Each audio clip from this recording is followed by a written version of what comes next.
నెలకి 50,000 నుండి 60,000 ఆదాయం రన్ టైలర్ యాప్లో ఆర్డర్ కంప్లీట్ చేసి పేమెంట్ పొందండి. హాయ్ హలో నమస్తే, నేను మీ anchor Shiva. Welcome to iDream media. ఈ పాటికే నా ముందున్న గెస్ట్లు ఎవరో మీకు అర్థమైపోయి ఉంటుంది ప్రోమో చూడడం వల్ల. గత 4-5 నెలల నుంచి యూట్యూబ్లో కానీ ఇన్స్టాగ్రామ్లో కానీ సోషల్ మీడియాలో బాగా వైరల్ అయిన కపుల్, అమర ప్రేమికులు అని అనుకోవచ్చు. మాధురి గారు అండ్ దువ్వాడి శ్రీని గారు ఈరోజు మనతో ఉన్నారు. వాళ్ళిద్దరితో మాట్లాడి మనకి తెలియని విషయాలు తెలుసుకునే ప్రయత్నం అయితే ఈరోజు చేద్దాం. హాయ్ అండి, ఎలా ఉన్నారు? హాయ్ సార్, ఎలా ఉన్నారు? బాగున్నారా? February 14th వస్తుంది వ్యాలంటైన్స్ డే. దాని గురించి కూడా నేను లాస్ట్లో ఒక చిన్న ఇది ఉంది మీ ఇద్దరికి, దాని గురించి కూడా మాట్లాడదాం. హ్యాపీయా? Very very happy. మంచిగా ఆనందంగా ఉన్నారా? సంతోషంగా? ఆల్వేస్. ఎటువంటి ప్రాబ్లమ్స్ ఏం లేవా? ఏం లేదు. ఇద్దరు కలిసి ఉండడం స్టార్ట్ చేశాక ఎలాంటి మార్పులు చూసుకున్నారు మీ ఇద్దరు? చేంజెస్ గడిచిన జీవితంలో నేను ఏదైతే కోల్పోయాను అంటే రాజకీయంగా చాలా అగ్రెసివ్గా, ముక్కుసూటిగా ఎంతటి వ్యక్తి గురించి అయినా సరే పదునైన మాటలతో మాట్లాడటం అలవాటు, ప్రజల పక్షాన పోరాటం అలవాటు. 25 ఏళ్ళుగా 18 సంవత్సరాలు అపోజిషన్ పాత్ర నాది. అపోజిషన్లో కూడా ఉద్యమాలు, కేసులు, జైళ్ళు, 62 రోజుల పాటు జైలు జీవితం కూడా గడిపాను. ఇన్ని గడిపిన నాకు, ప్రజా జీవితాన్ని గడిపిన నాకు, ఎన్నికల్లో కూడా పోటీ చేసిన నాకు ఇంట్లో మాత్రం కొంచెం ఇబ్బంది ఉండేది మానసికంగా. మానసిక ప్రశాంతత లేదు. ఈర్ష్య, అసూయ, ద్వేషాలు, ఆధిపత్య పోరు మధ్యలో నలిగిపోయేవాడిని. సరే, కుటుంబం కదా, ఇవన్నీ దిగమింగుకోవాలి, భరించాలి అని తగ్గే ఆలోచించేవాడిని. కానీ అది పరిధులు దాటి ఇంటి విషయం బయటికి తీసుకురావటం జరిగింది మా ఇంట్లో. అది కార్యకర్తల వరకు, ప్రజల వరకు, ఆఖరికి అధిష్టానం వరకు, ఆఖరికి నా క్యారెక్టర్ అసాసినేషన్ చేసేంత వరకు. ఇలా వచ్చేటప్పుడు కొన్ని ఒంటరితనాన్ని నేను ఎదుర్కోవాల్సి వచ్చింది. ఇంటికి తాళం వేసేసుకోవడం, ఇబ్బందులు పెట్టేటప్పుడు మేమే రాజకీయాల్లోకి తీసుకొచ్చినటువంటి మా కుటుంబం నుంచి ప్రోత్సహించి మహిళల్లోనూ మంచి గౌరవం ఉన్నటువంటి సర్వీసెస్ ఎన్నో సొసైటీలో చేస్తున్నటువంటి మరి మాధురి లాంటి అమ్మాయి ఉంటే పార్టీకి బలం అవుతుందని తీసుకురావడం జరిగింది. తీసుకొచ్చిన తర్వాత ఆమె పనిచేసుకొని వెళ్తున్నటువంటి తీరులో భాగంగా మా కుటుంబం నుంచే పలు విమర్శలు ఎదుర్కొంటూ చాలా ఇబ్బందులు పడాల్సి వచ్చింది. ఏ తప్పు లేనప్పటికీ, ఏ వ్యవహారం మా మధ్యలో లేనప్పటికీ కూడా మా ఇద్దరిని కలుపుతూ మా ఇంటి నుంచే దుష్ప్రచారం స్టార్ట్ అయింది. ఆ పరిస్థితుల్లో ఆమెకు కూడా చాలా ఇబ్బందులు వచ్చాయి. సంఘపరంగా కానీ, కుటుంబ పరంగా కానీ, కన్నవారి దగ్గర, అత్తవారి దగ్గర అందరూ ఇబ్బందులు వచ్చి తను చాలా ఇబ్బందులు ఎదుర్కోవాల్సి వచ్చింది. ఈ ఇబ్బందుల్లో మీ కూడా నన్ను విడిచిపెట్టేయకుండా నాకున్నటువంటి వ్యక్తిగతంగా నేను ఒంటరిగా అయిపోయి మా పలాసాలలో ఉన్నప్పుడు కూడా నా భోజన వ్యవహారాలు కానీ, రాజకీయ వ్యవహారాలు కానీ అన్నీ కూడా చూస్తూ నాకు భరోసానిచ్చింది, ధైర్యంగా ఉంది. ఆ టైంలో నేను కూడా మాధురికి ధైర్యంగా ఉండాలి, ఆమె కూడా ఒంటరి అయిపోయింది, మా వల్లే కదా పోయింది. మా కుటుంబంలో అందరూ బాగానే ఉన్నారు, మా పిల్లలు బాగున్నారు, చదువుకున్నారు, డాక్టర్స్ అయ్యారు, ఆస్తులన్నీ కుటుంబానికి రాసేసాం. ఇలాంటప్పుడు ఈమె ఒంటరిగా ఇబ్బంది పడుతుంది అని నేను భరోసాగా ఉండటం, కలిసి ఉండటం. కలిసి ఉన్న విషయం రాజకీయాల్లో ఉన్నాం కాబట్టి రహస్యంగా ఉంచితే అది కుదిరే పని కాదు. రాజకీయాల్లో ఉండేటప్పుడు మన తాలూకు వ్యక్తిగత విషయాలను కూడా ప్రజలు గమనిస్తుంటారు. కానీ ఈ టైంలో కూడా ఇది ప్రజల్లోకి రావడం కరెక్ట్ విషయం కాదు కదా. అంటే మరి రహస్యంగా దాయటం వల్ల లాభం ఏంటి? మనకు జరిగినటువంటి విషయాన్ని ప్రజల ముందు చెప్పటం కరెక్ట్. నాకామె ఎవరో తెలియదు మాధురి అని నేను చెప్పొచ్చు, మా శ్రీనివాస్ ఎవరో నాకు తెలియదు అని మాధురి చెప్పొచ్చు. అందరు చేసే పని ఇదే. చాలా మందికి చాలా వ్యవహారాలు ఉంటాయి, బయట పెట్టుకోరు. కానీ మాదా పరిస్థితి కాదు. ఒక వ్యవహారం ఇతను ఇలా చేశాడు, ఇలా ప్రవర్తించాడని ఇంటి నుంచే అబ్జెక్షన్స్ వచ్చి గొడవలు పెట్టి దాన్ని రచ్చ చేసేటప్పుడు ఆ మీడియా ముందు నేను కూడా ఫ్యాక్ట్స్ చెప్పాలి. ఎస్, మేము ఈ పరిస్థితుల్లో కలవాల్సి వచ్చింది, మేము కలిసిన ఈ పరిస్థితుల్లో మేము ఈ నిర్ణయం తీసుకోవాల్సి వచ్చింది, మా నిర్ణయం ఇది అని స్పష్టంగా గత 4 నెలల క్రితమే మీడియా ద్వారా పబ్లిక్కి తెలియజేసాం. ఈ విషయం టెక్కల ప్రజలందరికీ తెలుసు, శ్రీకాకుళం జిల్లాలో తెలుసు, రాష్ట్ర ప్రజలకు తెలిసేటప్పుడు కొంత లేట్ అయింది. ఇది వాస్తవాలని మేము చెప్పి నిర్ణయం తీసుకున్నాం. నిర్ణయం తీసుకునే దానిలో చాలా ఒడిదుడుకులు వస్తాయి. ఆ ఒడిదుడుకులను ఎదుర్కొంటాం ధైర్యంగా. మాకున్నటువంటి బాధ్యతలు కూడా ముఖ్యంగా ఉన్నాయి. పిల్లలు ఆమెకు నాకు కలిపి 5 పిల్లలు. 5 పిల్లల్ని కూడా జాగ్రత్తగా చూసుకోవాలి. వాళ్ళకి వాళ్ళ జీవితాలని, వాళ్ళ చదువులు, వాళ్ళ ఆర్థిక పరిస్థితులు ఎటువంటి ఇబ్బంది లేకుండా చూడాలన్నది మా మొదటి నిర్ణయం. వాళ్ళకు భరోసాగా ఉండాలని. 2, ప్రజలే ఊపిరిగా, రాజకీయమే ఊపిరిగా బ్రతుకుతున్నటువంటి మాకు, మా మీద నమ్ముకున్నటువంటి ప్రజలు, కార్యకర్తలు, అభిమానులు అందరూ ఉన్నారు. వాళ్ళందరినీ కూడా ఒక కంట కనిపెట్టి జాగ్రత్తగా వాళ్ళని చూసుకోవాల్సిన బాధ్యత కూడా మాకుంది. ఈ 2 నిర్ణయాలు తీసుకుని ఈ 2 సమపాళ్లలో చూసుకుంటూ ముందుకెళ్ళాలని మేము నిర్ణయం తీసుకున్నాం. సరే, చాలా హడిల్స్ ఫేస్ చేసాం. Now we are very happy. Actually ఇప్పుడు మీరు చెప్పిన విషయంలో ఇది చూసుకుంటే స్టార్టింగ్ మానసికంగా దానికి ఇంట్లోనే నాకు పీస్ఫుల్ లేకపోవడం వల్ల దీనివల్ల ఈ డిసిషన్ తీసుకోవాల్సి వచ్చింది. అంటే ఈ డిసిషన్ తీసుకున్నారా, లేకపోతే ఇంట్లోనే ఏమైనా అంతా మిమ్మల్ని బాధ పెట్టి ఇబ్బంది పెట్టి అంటే వాళ్ళే కావాలి అని అన్న వెర్షన్ కూడా కొన్ని వీడియోస్లో మనకు కనబడుతుంది. అంటే మిమ్మల్ని కావాలనుకుంటున్నారు, పిల్లలు కానీ లేకపోతే వైఫ్ కానీ కావాలనుకొని అంత ఫైట్ చేసినట్టు మాకు కనిపించింది.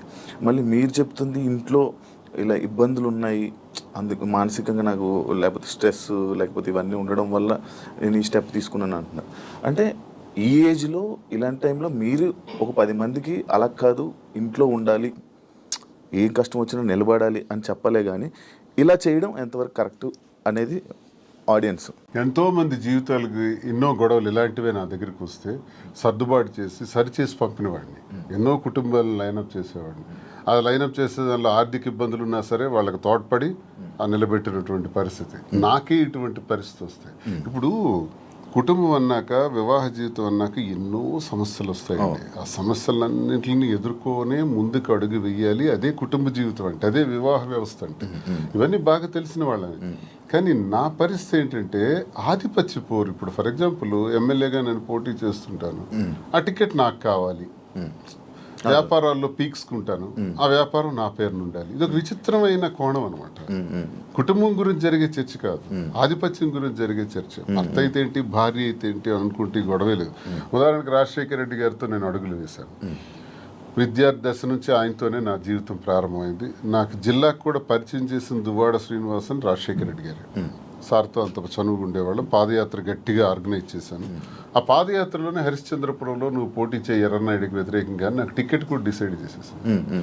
చేసినప్పుడు సరేలేని ఇంకా నేను ఆ బిజీలో ఉంటుండగా వాణి తండ్రి రాజశేఖర రెడ్డి గారి దగ్గరికి వెళ్ళి ఆ టికెట్ మాకు ఇవ్వాలి, లేదంటే మేము ఇండిపెండెంట్గా వేస్తాం. అప్పుడు రాజశేఖర రెడ్డి గారు స్టేట్లో నా ఒక్కడికి ఒక బ్లాంక్ బీఫామ్ ఇచ్చారు. నీ పేరు రాసుకుంటావో, నీ వాణి పేరు రాసుకుంటావు, నీ ఇష్టం, కానీ ఏదైనా జరిగితే నిన్నే నేను అడుగుతా, ఎలక్షన్ గురించి నీతోనే మాట్లాడుతూ, you are the incharge of the constituency అన్నారు. సరే, ఆ బాధ్యత అప్పచెప్పారు సార్. అని నేనేం చేశానంటే డి వాణి అని పేరు రాసి ఇచ్చాను. అది 2004 సంవత్సరం, ఇది 2024 సంవత్సరం. ఈ ఎన్నికల మధ్యలో 20 ఏళ్లలో మా గొడవ అదే గొడవ. ఆ గొడవ వల్ల మాకు మనశ్శాంతి ఉండేది కాదు ఇంట్లోకి అడుగు పెట్టంగానే. నేను చిత్తడి నేలల కోసం, రైతుల కోసం, మత్స్యకారుల కోసం, స్వదేశీ మత్స్యకారుల కోసం ఒక 7-8 సంవత్సరాలు ఉద్యమాల్లో ఉండేవాడిని. ఆ ఉద్యమాల్లో నా మీద కేసులు, 18 కేసులు, 62 రోజులు జైలు జీవితం, నా మీద ఫైరింగ్ ఆర్డర్స్, ఇదంతా ఒక జీవితం. వీటన్నింటికి కూడా ఇంట్లో నుంచి సపోర్ట్ ఉండేది కదా. జైల్లో ఉండేటప్పుడు కూడా నన్ను పరామర్శించడానికి కూడా వచ్చే పరిస్థితి ఉండేది కాదు.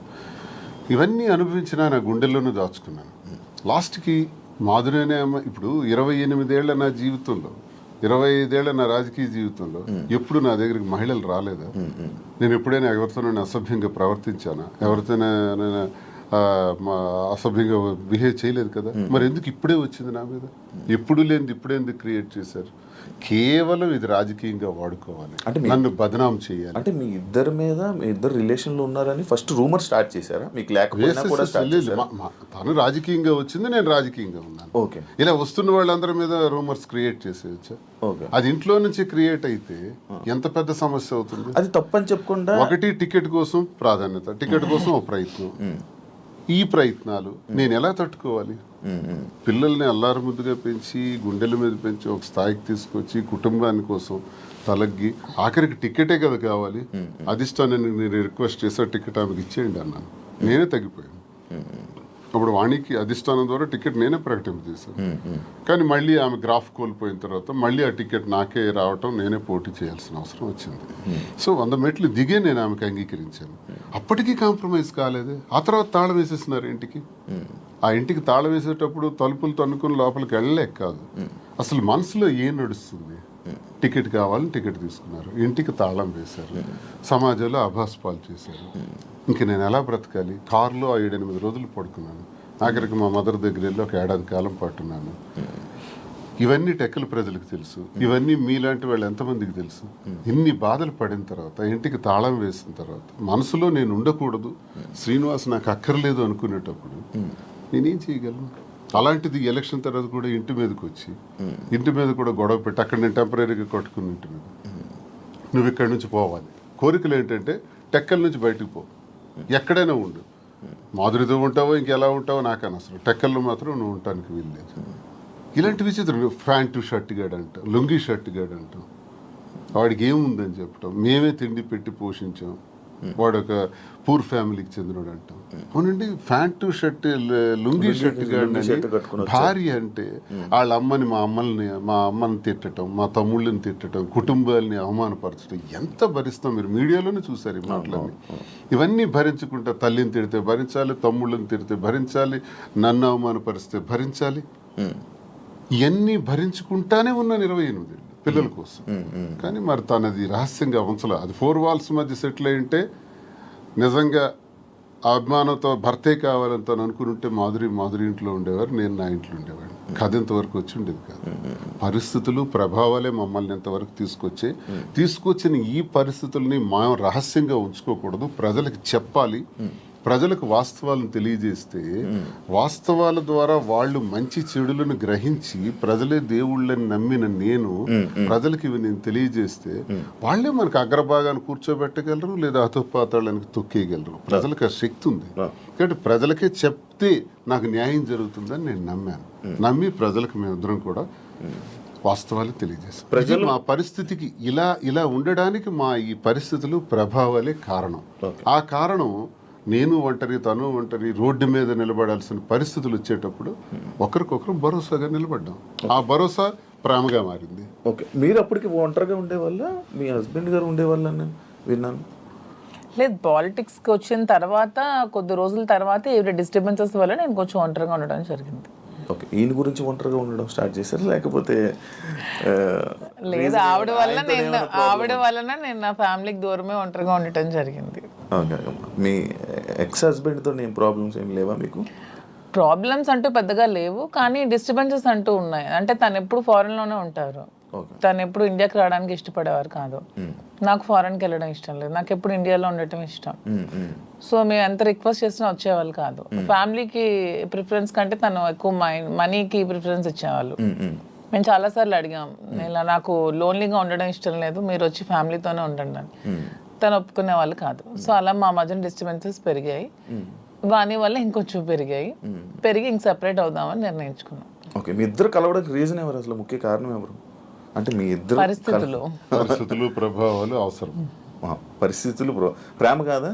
ప్రేమ కూడా పరిస్థితుల వల్ల మేము కలిసిన తర్వాత మా మధ్యలో ప్రేమ మొదలైంది. ఓకే, ఆ ప్రేమ కోస్తే ఎక్కువైంది. పలాసలో నేను ఉండేటప్పుడు ఎలా పోతే నాకెందుకు, నా కుటుంబ రాజకీయాల్లో తీసుకెళ్లి నన్ను స్పాయిల్ చేశారు, నా క్యారెక్టర్ అసాసినేషన్ చేశారని వాళ్ళ ఇంట్లో తను ఉండిపోవచ్చు, లేకపోతే తను నిర్ణయం తీసుకోవచ్చు.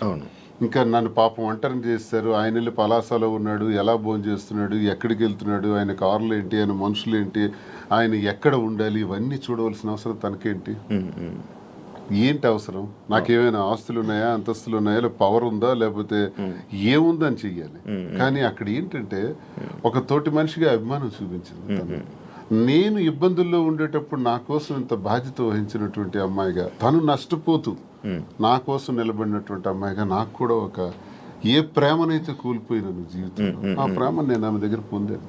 సో ఇది నేను అనుకుంటాను గత జన్మ సుకృతం. ఏది కూడా ఊరికే రాదు, జన్మల అనుబంధం, అది కంటిన్యూషన్ వస్తుంది.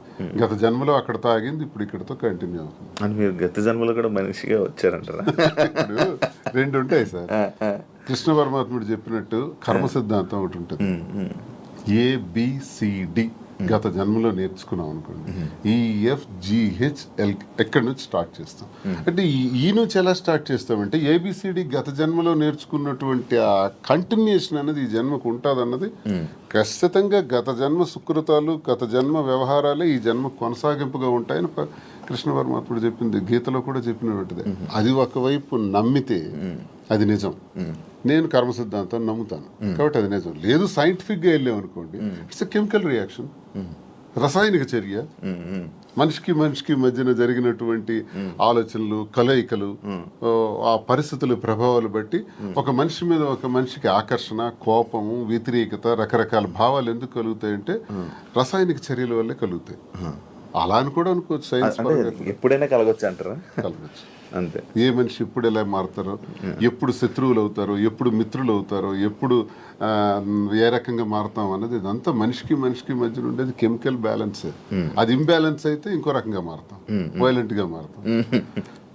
సైన్స్ ప్రకారం లేదు, కర్మ సిద్ధాంతం ప్రకారం వెళ్తే గత జన్మ సుకృతం. ఏదనుకున్నా మాది కెమిస్ట్రీ పరంగా చూసుకుంటే, సైన్స్ ప్రకారం చూసుకుంటే రసాయనిక చర్య, లేదు కర్మ సిద్ధాంతం ప్రకారం చూసుకుంటే గత జన్మ సుకృతం. ఓకే మాధురి గారు, మీరు ఇద్దరు కలిసి ఉండడం స్టార్ట్ చేశాక మీలో ఉన్న మార్పులు ఏం చూసారు మీరు మీ జర్నీ? అంటే ఏ ఒంటరితనంతో నేను బాధపడ్డానో, ఏ ప్రేమ తక్కువై నేను సఫర్ అయ్యాను. మీకు కూడా ప్రేమ తక్కువైంది ఇంట్లో?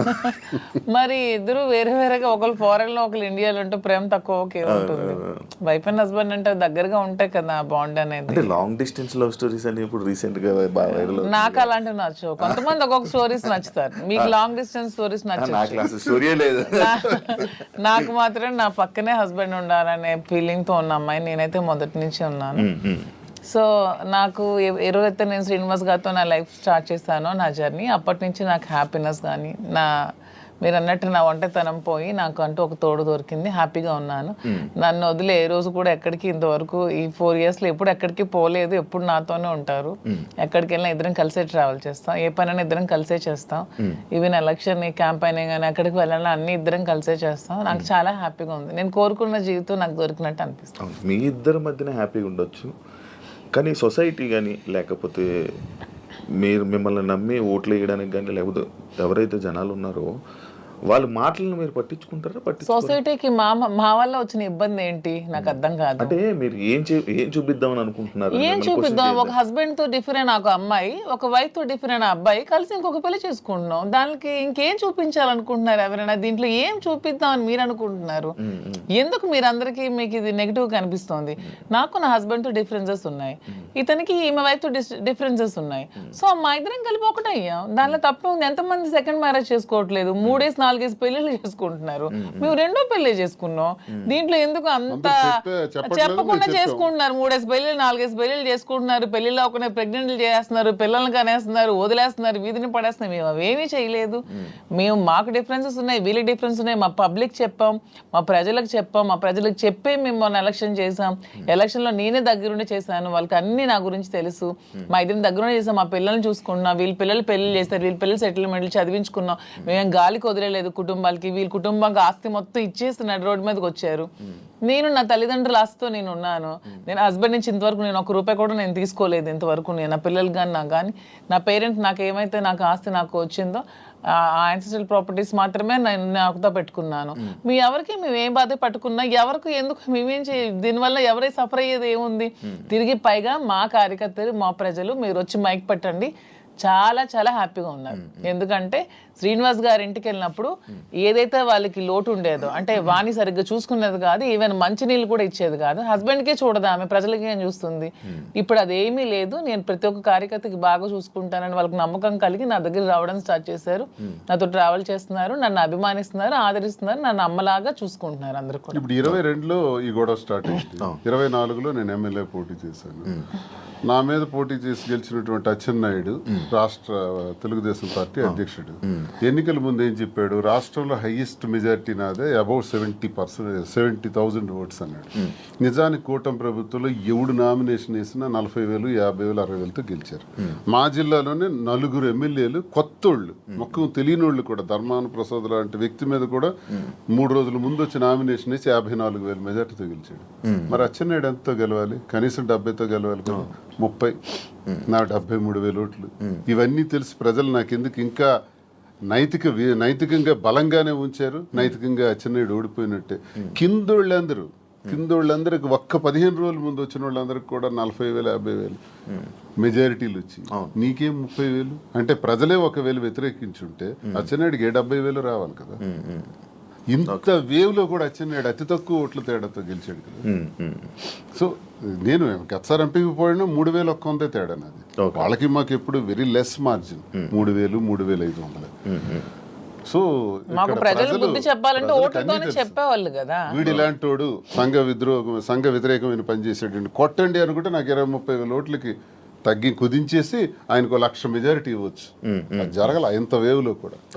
అదే మాకు ప్రజల్లో. అయినా పర్సనల్ లైఫ్ ని ప్రైవేట్ లైఫ్ కి ఏంటి సంబంధం అండి? ఇది మా ఫ్యామిలీస్ మధ్యలో ఉన్న డిస్టర్బెన్సెస్ తో మేము ఒకటే. పర్సనల్ లైఫ్ ప్రైవేట్ రహస్యంగా ఉంటూ అబద్ధాలు ఎవడైతే ఆడతాడో వాడు దొంగ. పర్సనల్ లైఫ్ ను ఓపెన్ గా తెరచిన పుస్తకంలో జనం ముందు చెప్పేస్తే దొంగలు ఎలా అవుతాము? వాస్తవం చెప్పిన వాళ్ళు అవుతాం. ప్రజలే గుర్తించారు, ప్రజలే గౌరవిస్తున్నారు. ఈ రోజు మాకున్న గౌరవం పెరిగింది సమాజంలో. ప్రతి ఒక్కళ్ళు ఎక్కడ చూసినా సార్ ఒక సెల్ఫీ అంటారు. కార్లు ఓవర్టేక్ చేసుకుని స్పీడ్ గా వచ్చి ఫోటో కావాలని అడుగుతున్నారు. డాక్టర్స్, ఇంజనీర్లు, పెద్ద పెద్ద ఎంప్లాయీస్, ఉన్నత స్థాయి వాళ్ళు, పోలీస్ ఆఫీసర్స్, పెద్ద పెద్దోళ్ళు కూడా. ఒక పెద్ద ఆఫీసర్ అయితే మొన్న చేయి తీసుకొని గుండె మీదలో పెట్టుకొని పెద్దగా ఊపిరి తీసాడు. ఏం సార్ ఏంటి అంత ఎమోషన్ అవుతున్నారు ఏంటంటే మీరంటే నాకు ఇష్టం సార్. ఆయన ఏం అర్థం చేసుకున్నారు? పెద్ద ఆఫీసర్. ఇంకా చాలా మంది పేర్లు చెప్పకూడదు. వాళ్ళు ఏం అర్థం చేసుకున్నారు? ప్రతి ఒక్క జీవితంలో కూడా కథ ఉంది. ఆ కథ చాలా మంది చెప్పలేక భరిస్తున్నారు. మేము చెప్తాం. ఇప్పుడు మీరు ఇన్స్పిరేషన్ అంటారు, చాలా మందికి ఇన్స్పిరేషన్. ఆవేశం ఎలా వస్తుంది? వాళ్ళ కళ్ళల్లో ఆర్ద్రత ఎలా వచ్చింది? ఆ సంతోషం ఎలా వచ్చింది? 1,600 ఉన్నటువంటి యూట్యూబ్ మా ఫాలోవర్స్ ఈ రోజు 1,00,000 దాటారు. 1,45,00,000 వ్యూవర్షిప్ ఎలా వచ్చింది? ఇదంతా ఎక్కడి నుంచి వచ్చింది? అభిమానంతో వస్తుంది. అభిమానమా కాంట్రవర్సీ అంటారు? కాంట్రవర్సీ ఎందుకు రావాలంతా? ఫాలో అప్ చేయాలి. న్యూస్ కదా, లేటెస్ట్ న్యూస్ కదా, లేటెస్ట్ రెండు ఉంటాయి. ప్రతి ఒక్కరికి రెండు ఉంటాయండి. ఎవరికైనా సరే 2 కోణాలు ఉంటాయి. ఏ మనిషికైనా సరే విమర్శలు ఉంటాయి, పొగడ్తలు ఉంటాయి, రెండు ఉంటాయి. అవన్నీ బ్యాలెన్స్ చేసుకుని వెళ్తేనే జీవితం. రావణుడిని మెచ్చింది ప్రజలే, రాముడిని మెచ్చింది ప్రజలే. రెండు ప్రజలే. మీకు రావణుడు ఇష్టం ఉండొచ్చు, నాకు రావణాసుడు అంటే ఇష్టం. ఎవరి లైఫ్ స్టైల్ వాళ్ళది. నాకు రావణాసుడు హీరో, నేను హీరోగా చూస్తాను. సార్ రాముడు అంటే హీరో. అది ఎవరి ఇష్టం వాళ్ళది. ఎలా చూస్తున్నారు? రాముడు అనుకుంటున్నారు, రావణాసుడు? నేను డిఎస్ఏ అనుకున్నాను. డిఎస్ కి ఒక బ్రాండ్ ఉంది. దువ్వాడ శ్రీనివాస్ అంటే ఒక బ్రాండ్. ఎవరితో కంపేర్ చేయను. ఈ స్పెషల్ అంటే. సార్ మీ బిజినెస్ అన్ని వదిలేసారా? వదిలేదు, అన్ని లాగేసుకున్నారు. మేమేం బిజినెస్ వదిలేదు. మైన్స్ నాది 25 years నుంచి మైన్స్ కంపెనీ. ఎప్పుడు మైన్స్ ప్రపంచ స్థాయిలో కూడా ఐకాన్ బ్రౌన్ గ్రానైట్ ఓనర్ గా మంచి పేరు ప్రఖ్యాతులు సంపాదించాం. మైన్స్ లో బాగా పీక్స్ కి వెళ్ళాను. ఈ గవర్నమెంట్ ఉంటే ఒకలాగా, లేకపోతే రిజల్ట్ రోజు ఈవినింగ్ లాగేసుకున్నాం. 4వ తారీఖు ఎన్నికల ఫలితాలు వచ్చాయంటే ఆ సాయంత్రం కల్లా నా మైన్ ఒక్కసారి కొట్టి పంపించేశారు. ఈ రోజు వరకు పర్మిట్స్ ఇవ్వట్లా. 61 కోట్లు లాస్ సడన్ గా గవర్నమెంట్ రావటం వల్ల, కూటమి ప్రభుత్వంలో అచ్చెన్నాయుడు వీళ్ళు టార్గెట్ పెట్టారు. సరే ఇవన్నీ చేస్తుంటారు వాళ్ళు, భరిస్తారు. శ్రీను గారు అంత మైనింగ్ కంపెనీలు అలాంటి పెద్ద పెద్ద బిజినెస్లు చేసిన మీరు ఇప్పుడు రీసెంట్గా చీరలు బిజినెస్లోకి తీసుకొచ్చేసారని చెప్పి కామెంట్స్ కామెంట్స్. దానికి బిజినెస్, సారీస్ బిజినెస్ కాదా? ఏదైనా బిజినెస్ ఏనండి. దానిలో కామెంట్ చేయడానికి ఏముంది? ఇప్పుడు శ్రీనివాస్ గారు ఎప్పుడు మైన్స్ బిజినెస్ తను ఫస్ట్ నుంచి కూడా. పర్లాకిమిడిలో వరల్డ్ ఫేమస్ మెటీరియల్ తను అక్కడ ఉంది. పర్లాకిమిడిలో తను క్వారీ చేశారు. ఆ క్వారీని కూడా ఇలా లిటిగేషన్స్ పెట్టి కేసులు పెట్టేసి ఇతను ఓడిపోగానే వాళ్ళ పార్టీ రాగానే టీడీపీ హయాంలో క్లోజ్ చేసేసారు. దాన్ని నిలదక్కుని పాపం మళ్ళీ కొత్తగా టెక్కల్లో స్టార్ట్ చేశారు. దాన్ని కూడా మొన్న రిజల్ట్ రోజు ఈవినింగే మొత్తం కూల్ చేశారు. పోర్టులో కాంట్రాక్ట్స్ వర్క్స్ చేశాం మేమిద్దరం. దాన్ని ఆపేశారు. సో ఇంకేం చేయాలి? నాకు ముందు నుంచి కూడా ఈ శారీస్ విషయంలో నాకు ఒక ప్యాషన్ ఉంది. నాకు ఒక ఫ్యాషన్ మీద ఒక ప్యాషన్ తో, ఇంట్రెస్ట్ తో నాకు ఈ శారీ స్టోర్ పెట్టాలని ఎప్పటి నుంచో ఆలోచన ఉంది. దట్టు ఈ శారీస్ బిజినెస్ ఏంటి, పాలిటిక్స్ కి సంబంధం లేకుండా ఉండే బిజినెస్, పీపుల్ కి మాకు, పబ్లిక్ కి మాకు రిలేటెడ్ గా ఉండే బిజినెస్ అనేది ఈ శారీస్ బిజినెస్. ఎందుకంటే మేము పబ్లిక్ ఎంత ఫెయిర్ గా ఉంటే వాళ్ళు నచ్చితే మా దగ్గరికి వస్తారు, కొనుక్కుంటారు, వెళ్తారు. సో దీనిలో పొలిటికల్ ఇంటర్ఫీరెన్స్ అంటూ ఏమీ ఉండదు. సో అందుకని నేను శ్రీనివాస్ గారికి ఇంతవరకు మనం మైండ్స్ ఇవన్నీ చేసాం, చేసి ఎప్పుడు కోల్పోతూనే ఉన్నాం, ఎప్పుడు కూడా నిలదొక్కుకోలేదు. ఈ 4 years లో కూడా 30-40 crores వరకు పెట్టాం, లాస్ అయిపోయాం. మళ్ళీ ఇదే స్టార్ట్ చేసాం, మళ్ళీ నెక్స్ట్ టైం పార్టీ వస్తుందో రాదో, మళ్ళీ ఏమవుతుంది, పొలిటికల్గా ఇబ్బంది పడుతున్నాం. కాబట్టి ఇదన్నిటికీ డిఫరెంట్గా మనం తెలంగాణ అంటే ముందు నుంచి శ్రీనివాస్ గారికి నాకు హైదరాబాద్ మా ఫేవరెట్ ప్లేస్, మా ఇద్దరికి కూడా. హైదరాబాద్ ప్రజలు కూడా చాలా మంచి మనసున్న మనుషులు, ఎవరు వచ్చినా ఆదరిస్తారు, బ్రతకడానికి బ్రతుకు తెరునిస్తుంది హైదరాబాద్. అదొక చాలా పెద్ద ప్రపంచం హైదరాబాద్ అనేది, చాలా మందికి లైఫ్ ఇస్తుంది. సో ఈ ప్లేస్ ని మనం చూస్ చేసుకుందాం. వెన్ కంపేర్ టు నాకున్న ఫ్యాన్ ఫాలోయింగ్ లో ఒక 10% ఆంధ్రాలో ఉంటే 90% నాకు హైదరాబాద్ లోనే ఉన్నారు. అంత మంచిగా నన్ను ఆదరిస్తున్నారు. సో మనం ఫస్ట్ హైదరాబాద్ లో స్టార్ట్ చేద్దాం. నాకు ఇంట్రెస్ట్ ఉంది, మీరు కొంచెం సపోర్ట్ చేయండి. అపార్ట్ ఫ్రమ్ యువర్ పాలిటిక్స్ నా కోసం ఒక 10% టైం మీరు కేటాయించి బ్యాక్ ఎండ్ లో ఉంటూ నాకు సపోర్ట్ చేయండి అని చెప్పాను. చెప్పగానే శ్రీనివాస్ గారు కూడా దీనికోసం మేము 5-6 months నుంచి దీని మీద మేము వర్కౌట్ చేసాం. కొన్ని షాప్స్ కి తిరిగాం. వీవర్స్ ప్రైస్ కంటే కూడా వీళ్ళు ఎక్కువ ప్రైస్ కి అమ్ముతున్నారు షాప్స్, రిటైలర్స్. అవన్నీ బ్రేక్ డౌన్ చేసి పబ్లిక్ కి మనకు గుడ్ రిలేషన్షిప్ లా ఉండాలనే ఆలోచనతో డైరెక్ట్ గా వీవర్స్ దగ్గరికి వెళ్ళి మాట్లాడి మేమే మగ్గాలు అవి ఏర్పాటు చేసుకొని మేమే మెటీరియల్ ఇస్తూ వీవర్స్ ని కూడా బ్రతికిద్దామనే ఆలోచనతో వాళ్ళతో శారీస్ మేమే దగ్గరుండి వీవింగ్ చేయించుకొని ఆ ఓవెన్ శారీస్ని పెట్టి మేము శారీ స్టోర్ పెట్టి ఓపెన్ చేసి ప్రజలందరికీ కూడా క్వాలిటీతో అండ్ తక్కువ ప్రైస్లో ఇద్దామని నిర్ణయించుకొని ఈ శారీ స్టోర్ అనేది ఓపెన్ చేస్తున్నాం. ఫస్ట్ బ్రాంచ్ మదీనాగూడలో స్టార్ట్ చేస్తున్నాం. విత్ ఇన్ 3 months జూబ్లీ హిల్స్లో స్టార్ట్ చేస్తాం. విత్ ఇన్ ఇంకొంచెం రోజుల్లో ఇంకొక 4-5 బ్రాంచెస్ కూడా ఎస్టాబ్లిష్ చేయాలన్న ఆలోచనతోనే ఉన్నాం. అంతేగాని శారీస్ బిజినెస్ అనేది తక్కువగా చూడండి, చూడడానికి కాదు. అంటే ఒక మంచి గ్రేట్ లీడర్ శ్రీకాకుళంలో, మంచి దుబారి శ్రీని గారు అంటే మంచి నేమ్ ఉంది. అంత లీడర్లా ఉండేవాళ్ళు. ఆయన నోట్లో నుంచి ఎప్పుడు లైక్ జనాల దగ్గరికి వెళ్ళే అవి ఇవి వినేవాడు.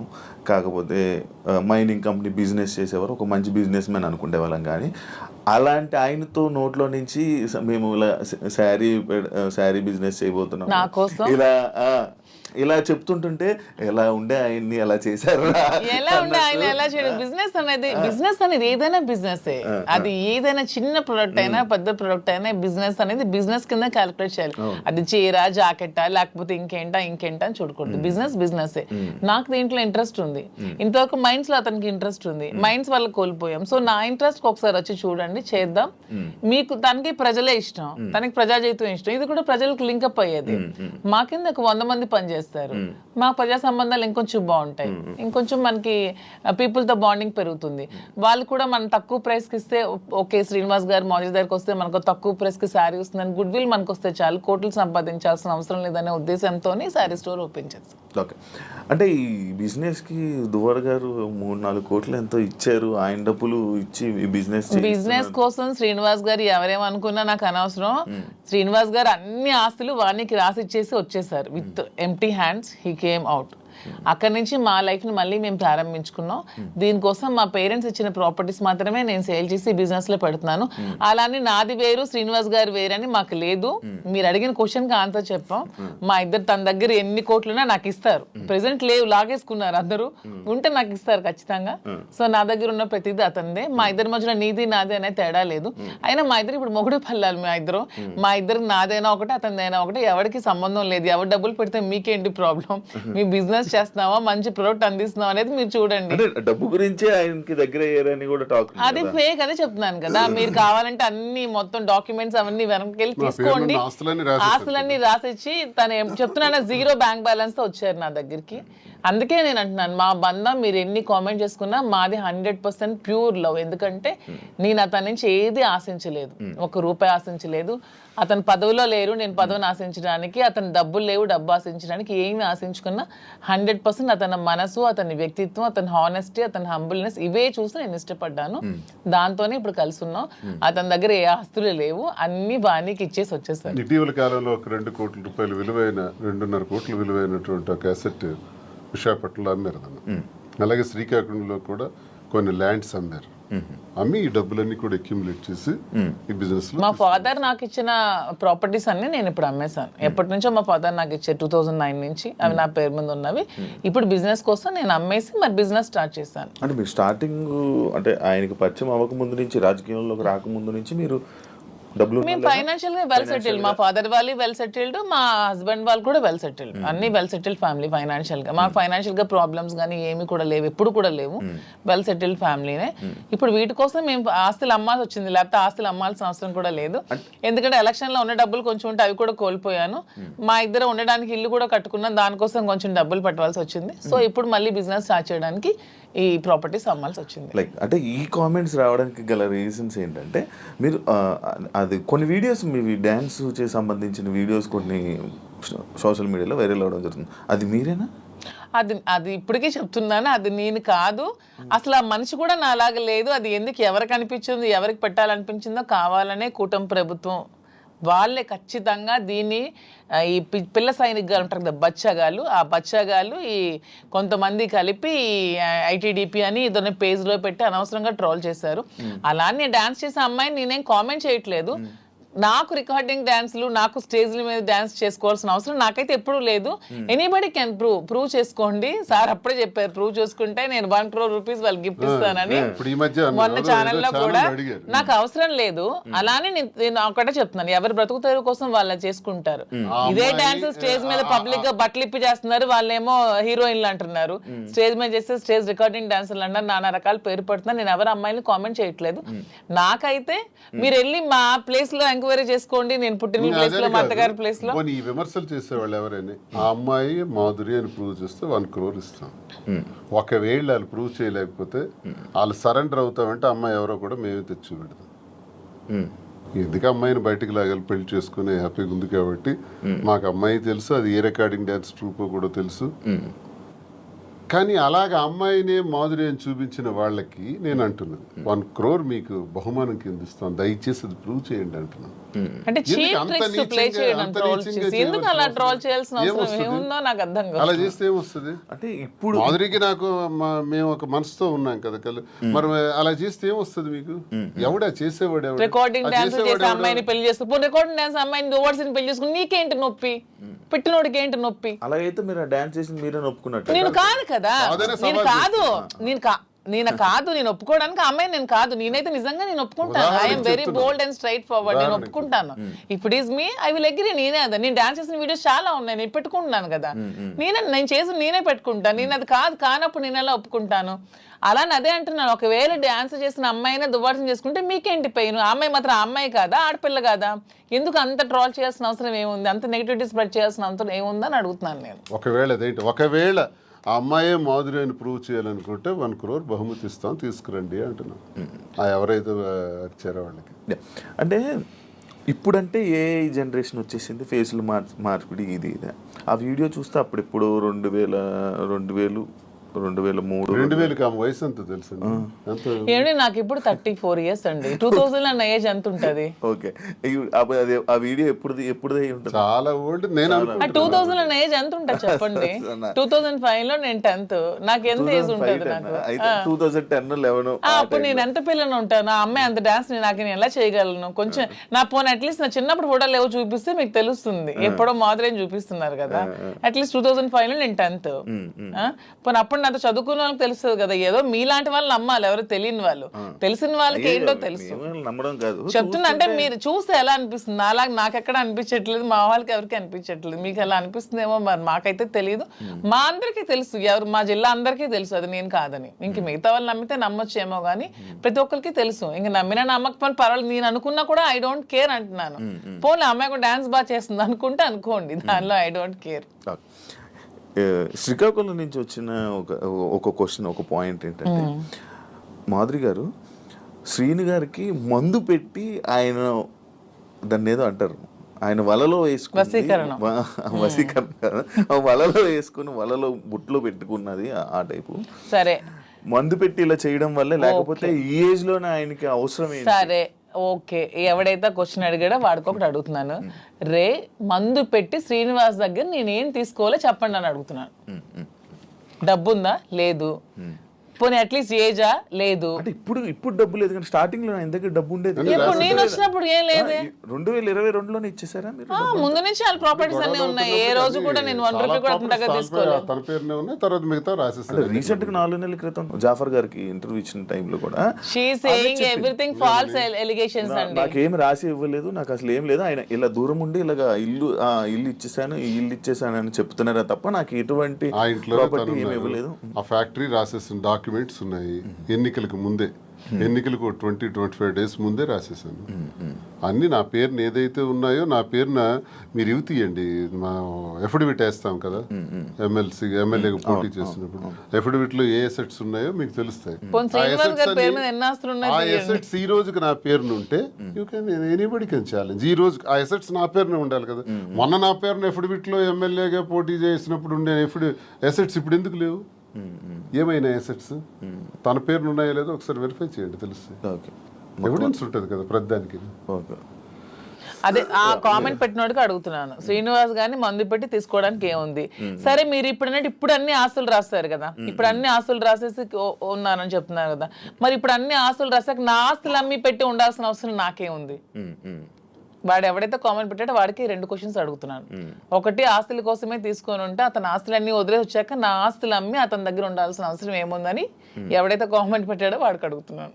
ఇంకొకటి పాయింట్, మీ మహేష్ ఎక్స్ హస్బెండ్ ఎవరైతే ఉన్నారో ఆయన స్టార్టింగ్ లో వచ్చారు ఏంటి దానికోసం ఇప్పుడు నేను చెప్పి నేను అరిగిపోయాను అతను చెప్పిన కామెంట్స్ కోసం. స్టార్టింగ్ లో వచ్చారు, ఈ మధ్య అసలు కనిపించట్లేదు. ఏమైనా డబ్బులు ఇచ్చి వాళ్ళని ఆయన్ని మేనేజ్ చేశారు? డబ్బులు ఇచ్చి మేనేజ్ చేయడానికి they are well settled family.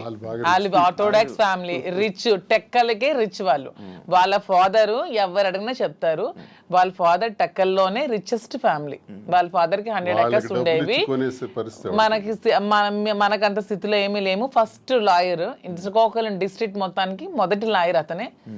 High court నుంచి జడ్జెస్ కూడా వచ్చి అతనికి సన్మానం చేశారు. అతను ఇప్పుడు ఎక్స్పైర్ అయ్యారు. కానీ రిచెస్ట్ ఫ్యామిలీ వాళ్ళు. తెలంగాణలో ఇప్పటికీ వాళ్ళకి ల్యాండ్ అసెట్స్ అన్నీ ఉన్నాయి. వాళ్ళకి ఏం డబ్బులు అవ్వాల్సిన అవసరం లేదు. తను చక్కగా మెరైన్ చీఫ్ ఇంజనీర్ జాబ్ చేసుకుంటున్నాడు, హ్యాపీగా ఫారెన్ లో ఉన్నాడు. 1 రూపీ కూడా వాళ్ళకి ఇవ్వాల్సిన అవసరం తప్పు. మేము ఇలా ఉన్నదానికి వాళ్ళ ఫ్యామిలీని బ్లేమ్ చేయకూడదు, అది చాలా తప్పు. వాళ్ళ ఫ్యామిలీ చాలా మంచి ఫ్యామిలీ.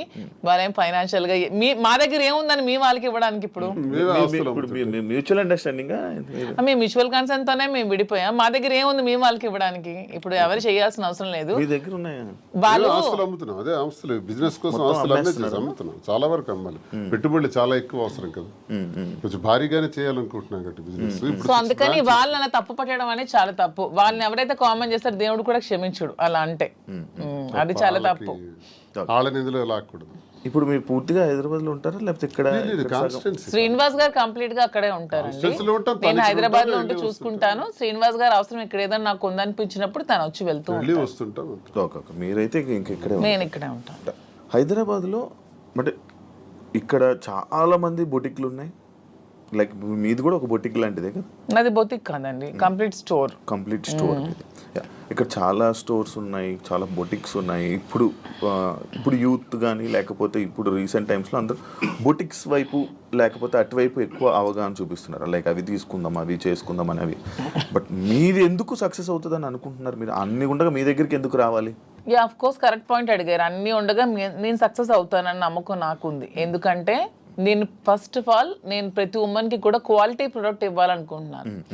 కొన్ని వెరైటీస్ ఉన్నాయి, టస్సెస్, ఆర్గాంజాస్, రాసిల్స్, చాలా వెరైటీస్ ఉంటాయి. కానీ దాంట్లో అందరూ చాలా మంది ప్యూర్ ఇవ్వకుండా డూప్లికేట్స్ ఇస్తున్నారు. ఫస్ట్ ఫీల్ అనేది ఉమెన్ గా కంఫర్ట్ మాకు ఉంటుంది. మీకు నచ్చినా నచ్చకపోయినా ఫస్ట్ కట్టుకునేటప్పుడు శారీ అనేది మా కంఫర్ట్, మాకు నచ్చాలి, మాకు తెలియాలి.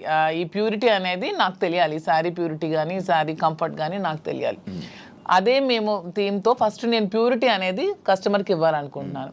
సో ఈ సోకాల్డ్ ఈ షాప్స్, ఈ బొటిక్స్ లాగా డబ్బుల కోసం మేము వ్యాపారం చేయట్లేదు. మాధురి దగ్గరికి వెళ్తే మాకు ఖచ్చితంగా ఒక మంచి క్వాలిటీ తక్కువ రేట్లో బడ్జెట్లో వస్తుందనే నేను మోటోనే పెట్టుకున్నప్పుడు when compare to other shops నా దగ్గర రేట్ తక్కువ ఉన్నప్పుడు కస్టమర్ అనేవాళ్ళు నా దగ్గరికే వస్తారు. వచ్చినప్పుడు వాళ్ళు వెళ్ళేటప్పుడు హ్యాపీగా వెళ్తారు. సో వెళ్ళేటప్పుడు మళ్ళీ సెకండ్ టైం వస్తారు. నేను కూడా ప్రతి బ్రాండ్స్కి ఏదో హీరోయిన్స్ను సెలబ్రిటీనే పెట్టుకునే వదిలే నా కస్టమర్స్ని నేను బ్రాండ్గా పెట్టుకుంటే వాళ్ళకే తక్కువ రేట్కి ఇస్తే వాళ్ళే నా కస్టమర్స్ నాకు బ్రాండ్ అంబాసిడర్స్ అవుతారు. వాళ్ళే 10 మందికి వెళ్ళి చెప్తారు, వాళ్ళు ఇంకొంతమందికి చెప్తారు పలానా దగ్గర షాప్లో తక్కువ రేట్ ఉంది, బాగుంది, క్వాలిటీ ఉంది, ప్యూర్ ఉంది, అప్పుడు నా దగ్గరికి వస్తారు. సో కస్టమర్స్ నా బ్రాండ్ అంబాసిడర్స్. నేను ఎవరిని బ్రాండ్ అంబాసిడర్స్ కూడా పెట్టుకోవట్లేదు. ఇప్పుడు నా దానికి నేనే బ్రాండ్ అంబాసిడర్ గా ఉన్నాను. ఫ్యూచర్ లో నా కస్టమర్స్ నే బ్రాండ్ అంబాసిడర్ గా చేసుకుందాం అనుకున్నా. నేనే మోడల్స్ కానీ హీరోయిన్స్ కానీ అవన్నీ కూడా చేసుకోవట్లేదు. వాళ్ళకి ఆ కోట్లు లక్షలు ఇచ్చే బదులు నా కస్టమర్ తక్కువ ప్రైస్ లో ఇస్తే వాళ్ళే నా బ్రాండ్ అంబాసిడర్ గా ఉంటారని నేను అనుకుంటున్నాను. So purity, quality, rate reasonable గా ఉన్నప్పుడు నా దగ్గరికి అక్కడ కస్టమర్ ఎక్కడికి ఎందుకు వెళ్తాడు? నాకు డబ్బులు అవసరం లేదు, నాకు కావాల్సింది గుడ్ విల్, ప్రజలతో సత్సంబంధాలు బాగుండాలి. ఎందుకంటే మేము రాజకీయంగా ప్రజా జీవితంలోంచి వచ్చాం కాబట్టి ప్రజలతోనే మా జీవితం ఎక్కువ ముడిపడి ఉంది కాబట్టి ప్రజలకి ఏం కావాలి, ఎలా ఉంటే మేము నచ్చుతాం అనేది మాకు ముందు నుంచి తెలుసు కాబట్టి మేము వాళ్ళతో ఉన్న రిలేషన్షిప్ మెయింటైన్ చేయాలనుకుంటున్నాం కాబట్టి వాళ్ళకి మేము తక్కువ ప్రైస్లో క్వాలిటీ శారీ ఇచ్చి ఓకే మాధురి దగ్గర శారీ బాగుంటుందన్న good will with in few days లో సంపాదించుకుంటాను. అప్పుడు మీరే రేట్ పెంచిన జనాలు తెలిసిపోతుంది ఖచ్చితంగా. అది నాకు అవసరం లేదంటున్నాను. ఇప్పుడు నాకు లాభం లేకుండా అనను. ఇప్పుడు వీవర్స్ దగ్గర నుంచి 10,000కి వచ్చినప్పుడు కొన్ని షాప్స్ లో ఎక్కువ లాభాపేక్షతో అవి 1,00,000కి 2 లక్షలకి అమ్ముతున్నారు. అలా కాకుండా ట్రాన్స్పోర్ట్ కి మాకున్న గమనించింది అంటే మాధురికి ఫ్యాషన్ పట్ల ఎక్కువ ప్యాషన్ ఉంది కాబట్టి నేను బిజినెస్ లో రంగంలో నాకు కొంత అనుభవం బట్టి నేనేం చెప్పానంటే మనకెప్పుడు కూడా క్వాలిటీ ఉండాలి, నాణ్యత ఉండాలి. అసలు ఏంటి ఈ రంగం ఏంటి, అసలు ఈ శారీ ఫీల్డ్ ఏంటి, ఈ పట్టు ఫీల్డ్ ఏంటి, పట్టు సిల్క్ ఏంటి ఒకసారి నా కళ్ళారా చూడాలనుంది. నీకు తెలుసు కాబట్టి నేను తర్వాత వెళ్ళాను. వారణాసి వెళ్ళాము, కోల్కతా వెళ్ళాము, తర్వాత ఇది ధర్మవరం వెళ్ళాము, కంచి, బెంగళూరు, సేలం, కోయంబత్తూర్, ఇలాగ చాలా ప్లేసులు, యాడికి ఇలాంటి ప్లేసుల్లోకి వెళ్ళి డైరెక్ట్గా మగ్గందారుల దగ్గరికి, నేతన్నల దగ్గరికి వెళ్ళాం. నేతన్న పరిస్థితి మేము అక్కడ చూస్తే ఆయన కష్టపడి ఆ నేసే చీర, ఒక చీర నేయటానికంట 1 నెల రోజులు కూడా పడుతుంది, 2 నెలలు పడుతుంది, కొన్ని చీరలు 15 రోజులు పడుతుంది. ఆ చీర ఇంత కష్టపడుతున్నావు కదా, నువ్వు ఎంత అన్నా సంపాదిస్తున్నావు, నీకు ఎంత ఇస్తున్నారంటే ఆయన చెప్పే లెక్కలు చూస్తే ఆయన కూలి కూడా ఆయనకి చాలట్లా, మళ్ళీ కూలి బ్రతికే. అంటే ఇక్కడ నేను అబ్జర్వ్ చేసింది అంటే ప్రజా జీవితం గడిపిన మాకు ఇంత కష్టపడి ఒక క్వాలిటీ శారీ 15 రోజులు కష్టపడి 24 రోజులు కష్టపడి చేస్తే ఆయనకు మిగిలింది కూల, అంతకన్నా పెద్దోడు కాడా? నెంబర్ 1. మరొకరు కూడా ఇక్కడ నష్టపోతున్నారు. ఆయన తయారు చేసినటువంటి ఆ శారీని ఉదాహరణకు ఒక 50,000కి అతనికి ఇచ్చి కొన్నారనుకోండి మధ్య దళారీలు, అది తెచ్చి హైదరాబాద్లో 3 లక్షలకు అమ్ముతున్నారు. మీకు తెలిసిన అంటే ఎన్ని రెట్లు ఎక్స్ట్రా అమ్మారు? 5-6 రెట్లు ఎక్స్ట్రా అమ్మేటప్పుడు నష్టపోయే మరో వ్యక్తి ఎవరంటే కస్టమర్. నేతన్న నష్టపోతున్నాడు, కస్టమర్ నష్టపోతున్నాడు. ఇది నేను గమనించింది. నేనేం చెప్పానంటే మనం లాభాపేక్షతో లాభాలు సంపాదించేయాలనుకుంటే 1,00,000 వ్యాపారాలు ఉంటాయి. నాకు తెలుసు చాలా వ్యాపారాలు ఉన్నాయి. ఇందులో నువ్వు ఇంట్రెస్ట్ పెడుతున్నావు కాబట్టి ఇందులో చెయ్యాలి అనుకుంటే నా తాలూకు ఉద్దేశం అంటే నాణ్యత, ప్రాధాన్యత. నాణ్యతే ప్రామాణికం. ఈ 2 మైండ్లో ఎప్పుడు పెట్టుకో. Quality is our predominance. ఈ 2 బ్రెయిన్లో పెట్టుకుని ఆ ఏదైతే నేతన్న దగ్గర తీసుకుంటున్నామో ఆ నేతన్నకి మనం ఆర్థికంగా సహకరించి మరికొంత వెసులుబాటునిచ్చి అతను ఆ నేసేటట్లు చేసి అవన్నీ కలెక్ట్ చేద్దామని చెప్పి ఇప్పుడు 4-5 నెలల్లో మొత్తం దేశం నలుమూల నుంచి కలెక్ట్ చేసి దాన్ని స్టోర్లో పెట్టేటప్పుడు దానికి జిఎస్టీలు, ట్రాన్స్పోర్ట్ ఛార్జెస్, ప్రాఫిట్స్, మెయింటెనెన్స్ అన్నీ వేసుకుంటే 50,000 రూపాయల సారీని ఎంత కమ్మొచ్చు? 80,000కి అమ్మండి, 90,000కి అమ్మండి, అయితే 1,00,000కి అమ్మండి. 3 లక్షలు ఏంటండి? ఇది మోసం కదా కస్టమర్కి. మరి 3 లక్షలకు అమ్మిన లాభంలో కొంతైనా నేతనికి ఇస్తున్నావా? అది కూడా నష్టమే కదా నేతనికి. ఈ 2 ఆలోచించి ఈ 2 బ్యాలెన్స్ చేసి బిజినెస్ సక్సెస్ఫుల్గా రన్ అవ్వాలంటే వ్యాపారం పెట్టిన తర్వాత ఆ వ్యాపార యజమాని ఎవరన్నది జనానికి తెలుస్తుంది. వ్యాపారం పెట్టక ముందే మేమెవరమో జనానికి తెలుసు. కాబట్టి మా మీద ఒక ఎక్స్పెక్టేషన్ ఉంటుంది, ఒక నమ్మకంతో మా దగ్గరికి వచ్చేటప్పుడు ఆ కస్టమర్ ఆ కళ్ళల్లో నేను సరైన ప్రైస్ ఇచ్చాను అన్నటువంటి ఆనందాన్ని మేము చూడాలి. అరే నేను ఈ స్టోర్కి వచ్చి చాలా ఎక్కువ డబ్బులు ఇచ్చేసాననే బాధని ఎక్కడ ఏ కళ్ళల్లో కూడా మనం చూడకూడదు అన్నది మా ప్రధానమైనటువంటి ఉద్దేశం. నేతన్న దగ్గర నుంచి కస్టమర్కి మధ్యలో బాధ్యత వహిస్తూ రీజనబుల్ ప్రైస్, సరసమైన ధర ఇవ్వాలన్న దానితో ఇది ప్రారంభించి ఒక 6 బ్రాంచెస్, తర్వాత విజయవాడ, విశాఖపట్నం, రాజమండ్రి, కాకినాడ, బెంగళూరు కూడా అనుకుంటున్నాం. ఇంక జ్యువెలరీ కూడా స్టార్ట్ చేద్దామని ప్లాన్ చేస్తున్నాం. ఒక మంచి ఆలోచనతో దువ్వాడ శ్రీనివాస్ చీరలు అమ్ముతున్నాడా, దువ్వాడ శ్రీనివాస్ ఇలా అయిపోయాడా, అలాగే ఎవరైనా ప్రచారాలు చేసుకుంటే దువ్వాడ శ్రీనివాస్ రాజకీయం వదిలేడు, పదునైనటువంటి భాష వదలడు, తూర్పార పడ్డానికి ఎంత తోడైనా సరే ఆగే ప్రసక్తే లేదు, ప్రశ్నిస్తాడు. దువ్వాడ శ్రీనివాస్ రాజకీయం అనే గ్రౌండ్ ఫీల్డ్ వదిలేడు. దయచేసి ఆ భ్రమల నుంచి బయటపడమని వాళ్ళకి నేను సవాల్ చేస్తున్నాను. వ్యాపారం చేయాలని మాధురికి సహకారంగా పూర్తిగా ఉంటాను.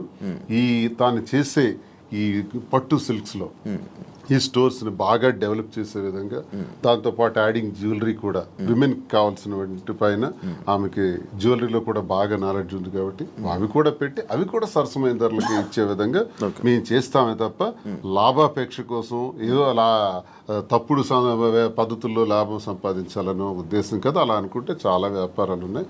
మా ఉద్దేశం అందుకే కాంచీపురం ఒకళా సిల్క్స్ అని కూడా పేరు పెట్టాం.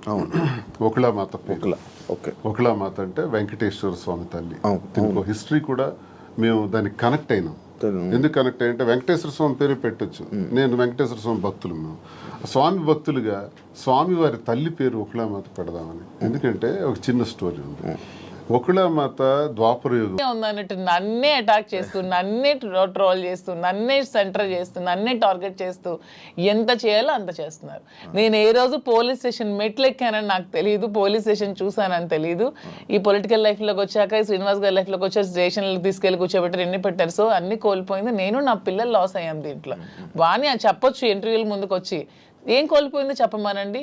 She is well settled, 58 years 60 years ఆమెకి ఆల్రెడీ తన జీవితం చూసేసింది, లైఫ్ అయిపోయింది, పిల్లలు సెటిల్ అయిపోయారు, హ్యాపీగా ఉంది. తను అదే కోరుకుంది, శ్రీనివాస్ గారి నుంచి దూరంగా వెళ్ళిపోవాలి, నాకు ఇండిపెండెంట్ కావాలని కోరుకుంది. తనకి ఎప్పుడు ఒంటరిగా ఉండటం ఇష్టం, శ్రీనివాస్ గారి దగ్గర బతకడం ఇష్టం ఉండదు. ఎందుకంటే ఆమె ఎప్పుడు కరప్టెడ్, శ్రీనివాస్ గారిని ఎప్పుడు కూడా లంచాలు తీసుకోమని ఫోర్స్ చేస్తుంది, డబ్బు పిచ్చి.